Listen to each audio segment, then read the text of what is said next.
When talking about generations, we have to talk about the cultures around them. Film and television have quickly become one of the two great cornerstones in social entertainment. And to begin our segment on movies and film, we need to start from the bottom. The question we have all been dying to discuss is biggest fail of 2015. Scott. No, in all seriousness. In all seriousness, my sex life. Holy shit. If you guys want to see cobwebs the size of Uranus, my sex life. I'd have to say that Star Wars The Force Unleashed was my personal biggest fail of 2015. Ryan? Some contemplation. I cannot believe you're thinking about this. I'm going to go ahead and second that bandwagon, and I'm going to jump on Star Wars The Force Awakens, but I definitely didn't. Ryan, what did you think was the biggest fail of 2015? I don't know. I saw a couple really terrible independent films this year, but Irrelevant. Star Wars was still much worse because the mainstream had a higher budget and still just dropped the ball. Oh, right. Because the one thing that I couldn't understand about this movie is you have a Star Wars of a new generation, 2016, brand new Star Wars coming out, different than Phantom of the Menace. So we have another big chunk of time where they have it's 10 years, it's a big enough chunk of time. Give or take. Yeah, it's the new generation. You get an opportunity to redefine the series, expand the genre to match, the new world.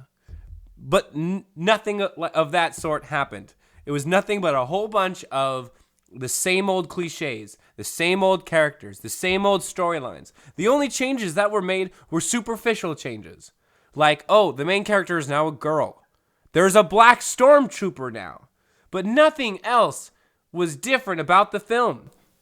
Well, to start out, before I make any actual points on the honestly, how awful this movie was. We're fucking serious right now. Nobody's trying to fake this. I just have to say that it was nothing but, at least for me, and I'm surprised that other people haven't made this point, is that it was just a nostalgic cash grab. What? Continuing on with Put that on a hashtag. With what Colin had said, where they had so many options, brand new everything, new generation, pretty much everything other than some actors.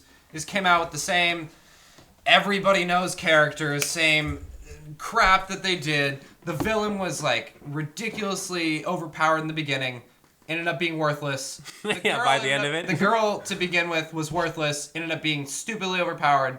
Black guy, for some reason, could use the Force, I guess. I guess. Yeah, he didn't have something. Yeah, I couldn't really tell. Really pivotal role. Whether or not. They had Luke come back for no words.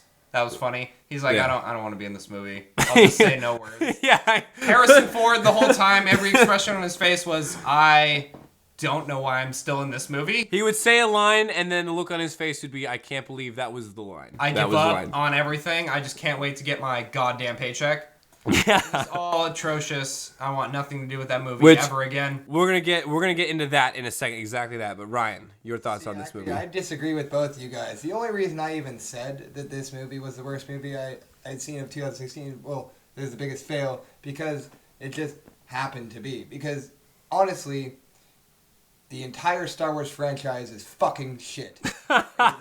Disagree. You're wrong. Anakin is the worst actor I've ever seen in my life. There are some people on this new movie that the only reason can compete with any him. Good at all was because they relied so heavily on the amount of CGI that they had and the special effects they had that wasn't on the first 3 episodes. Yeah, on the first 3, It was new at that time. And that was the only reason it was any cool at all. I had such a hard time. I can't tell you how many times I've fallen asleep watching Star Wars. It is just, the movies just bore the shit out of me. Yeah. It's definitely one of those movie franchises that you look at and you're like, okay, so it's one of the biggest in history, but is it one that's going to live out the ages? Lord of the Rings is always going to be a classic trilogy, well done, well scripted, well acted. It'll be timeless. You'll be able to show your kids that and say, hey, look at this. Other than The Hobbit. Hey, I said Lord of the Rings. Talking about that. Whoa, buddy, don't push me on that side.